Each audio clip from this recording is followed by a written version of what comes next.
Hali ya Monkey ikuwa nzuri. Mama akaona katika hii hali ya kawaida hawezi akamudu. Mama alichokifanya, aliamua kukusanya nguvu zake zote. Aliamua kukusanya nguvu zake zote.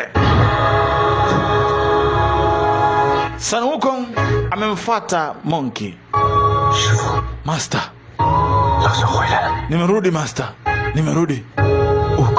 Wukong akutegemea kama angerudi tena. Anaujua muhimu wa Sun Wukong kwa sasa. Tuondoke. Alikuja kumtoa. Wanashangaa nini tena? Wanashangaa ile mifupa inaitwa. Wanashangaa mafuriko mifupa.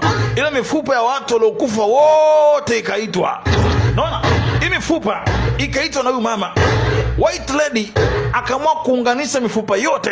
Chaki, akaiunganisha mifupa yote, akatengeneza bonge ya skeleton kubwa. Hii hapa. Mifupa yote ikajiunga. Bozasha, watangulia. Huyu akujali mzee akaiwai. Ameunda skeleton kubwa. Ukienda kwa kitu alitanya pembeni. Asa majiunga amekuwa mkubwa kweli. Fika hapa akaingiza mdomoni. Anataka wameze waingie ndani.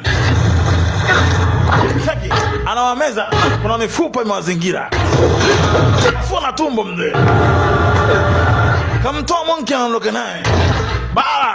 Mama mkamata Monkey. Lazima huyu Monkey aweze kufia katika mikono yake. Sasa Wukong akatoka. Monkey kabaki ndani ya yule kiumbe. Sasa limekuwa kubwa kweli.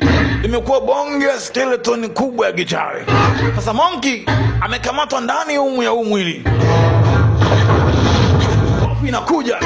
Kosa. Anasogea na mkosa. Chaki. Mkosa Sun Wukong. Piga kwa meno mzee, vunja hayo meno.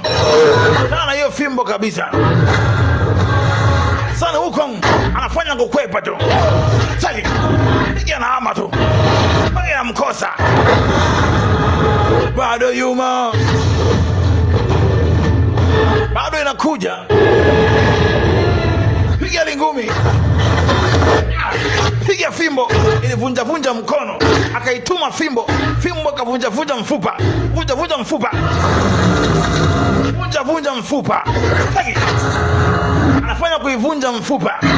Pita mpaka juu mzima. Piga kwenye kichwa. Bado inayumba hii. Bado inayumba. Nipiga fimbo katikati pale. Fimbo ikamezwa. Master.